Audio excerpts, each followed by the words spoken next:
tarde, boa tarde a todos e a todas, deputados, deputadas, telespectador da TV Assembleia. Primeiramente, eu gostaria de repudiar veementemente a aprovação de dois projetos no Senado Federal, que foram aprovados no último sábado e agora seguiram para a Câmara dos Deputados. Eu me refiro aqui aos PLP 149 de 2019 e ao PLP 39 de 2020.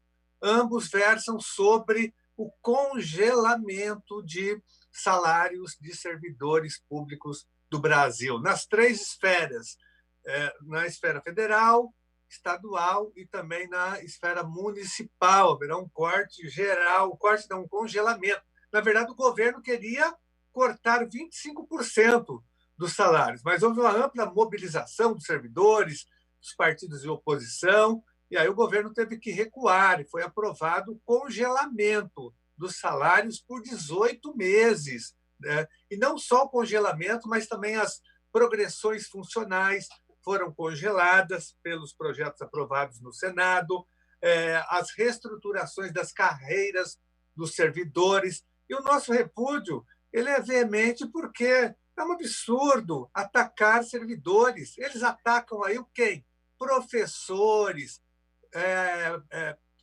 servidores do quadro de apoio escolar, servidores da assistência social, né? Servidores de vários segmentos da administração pública, prestadores de serviços públicos, né? De pessoas que estão atendendo a população, que atendem a população na ponta. Então, houve um congelamento injusto, cruel e perverso. Eles queriam, repito, era redução salarial. Imagine se os professores hoje no Brasil têm um piso salarial de apenas R$ 2.886 por 40 horas semanais, que significa que o professor, para ganhar esse valor, tem que trabalhar o dia todo. Né? Imagine com redução salarial.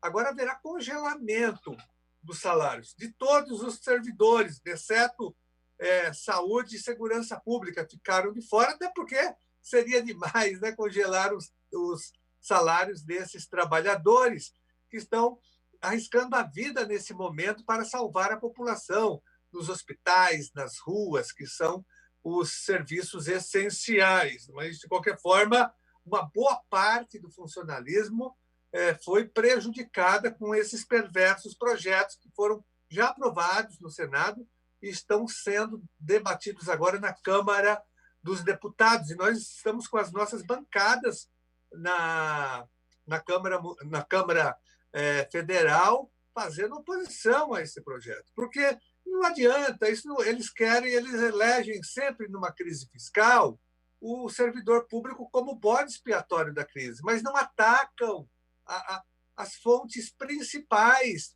da crise. Né? Não atacam, por exemplo, não cobram a dívida ativa do Estado brasileiro, não mexem na política de desoneração da União e dos estados, nem têm coragem de fazer uma auditoria da dívida pública brasileira, né?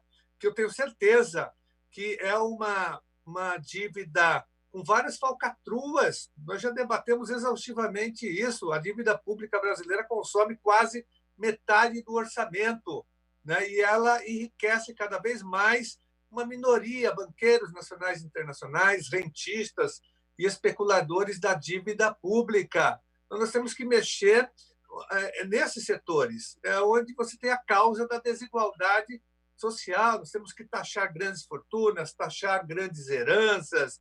É disso que se trata. Agora, ficar atacando covardemente, de uma forma cruel, servidores que são mal remunerados no Brasil, se tem apenas aqui um setor, que é a minha área de atuação.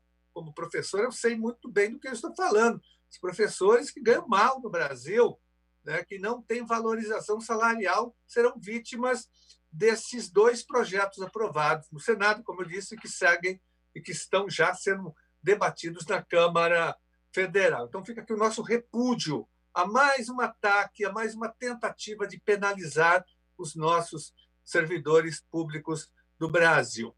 E gostaria também de aproveitar esse momento para denunciar o que está acontecendo no estado de São Paulo em relação à educação pública, em relação à rede estadual, em relação à farsa que foi montada pela Secretaria da Educação, pelo secretário o Rocieli Weintraub, aqui, que montou uma farsa de educação à distância.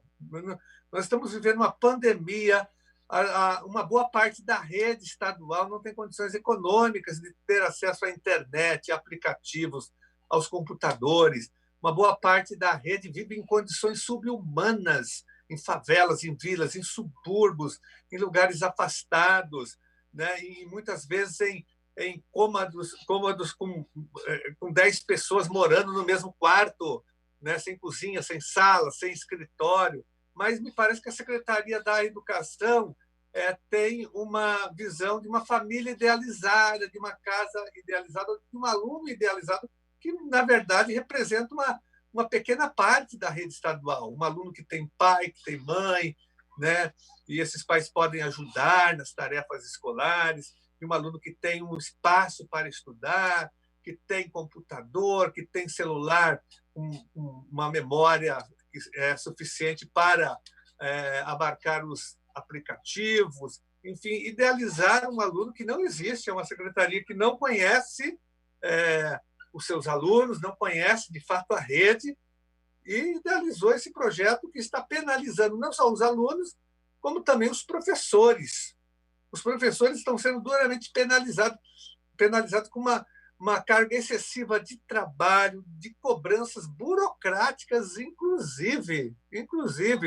Né? Eu tenho conversado com diretores de escolas, com supervisores de ensino, tenho conversado exaustivamente com os professores, com os servidores do quadro de apoio escolar, e as reclamações são gerais em relação ao que eu estou falando. Não é possível, né, uma farsa como essa, que penaliza os alunos, porque exclui uma boa parte da rede estadual. Os alunos estão preocupados com a sobrevivência. Não sei se o secretário sabe disso, mas a população tenta sobreviver, tenta saber se vai almoçar, se vai jantar naquele dia, se vai ter café da manhã, se ela não vai passar fome, como que vai fazer? O pai está desempregado, às vezes não existe o pai, é a mãe que cuida da casa, né, que sustenta a casa, ou é a avó, né? Enfim, nós vivemos uma grande crise social já antes da pandemia, uma grande desigualdade social, né, que tem a ver com a educação também, com a falta de educação, com falta de acesso a uma educação pública de qualidade, e essa desigualdade social ela também se reflete na escola de tal forma que há uma exclusão educacional. A marca da educação brasileira sempre foi a exclusão, a desigualdade, e a pandemia só jogou luz dessas desigualdades. Ela aprofundou as desigualdades sociais e econômicas e educacionais do Brasil. Então, o secretário tem que dialogar com a rede, não adianta querer agora implantar uma educação tecnicista com conteúdos na rede estadual de ensino, dando inclusive provas para os alunos, mas como o aluno vai fazer uma prova numa situação como essa, né? Vendo os seus vizinhos morrendo, sem atendimento no SUS, porque os hospitais estão superlotados, então o aluno vai ter que fazer prova, ter que aprender a equação de segundo grau no momento de calamidade pública. O secretário tem que repensar isso, chamar o magistério estadual, chamar as entidades representativas dos servidores da educação e elaborar um plano, que não precisa ser necessariamente um plano de ensino com conteúdos, porque essa educação à distância ela nunca existiu e não existe nesse momento, né? Nós precisamos, sim, estar em contato com os nossos alunos para ajudá-los, para orientá-los, por exemplo, a ter acesso à renda básica, enfim, a entender a pandemia. É importante, sim, que a escola seja solidária, porque nós sempre defendemos a comunidade escolar. A comunidade escolar é isso, é o aluno, são os pais, são os professores, os servidores e a direção da escola. Então, nós queremos estar próximos dos alunos, sim, né? Na medida do possível, na medida em que os alunos tenham acesso a algum tipo de comunicação com as escolas. Agora, ensinar conteúdos, dar provas, e fazer exigências excessivas de burocracia para os professores que estão enlouquecendo em suas casas, porque não conseguem dar conta de tantas exigências desnecessárias e supérfluas da Secretaria. Para concluir, deputado. Então, olha, fica aqui o nosso apelo à Secretaria da Educação e ao governo Dória para que repense esse projeto que não está funcionando, mas sim prejudicando alunos e professores da rede pública. Um abraço. Obrigado.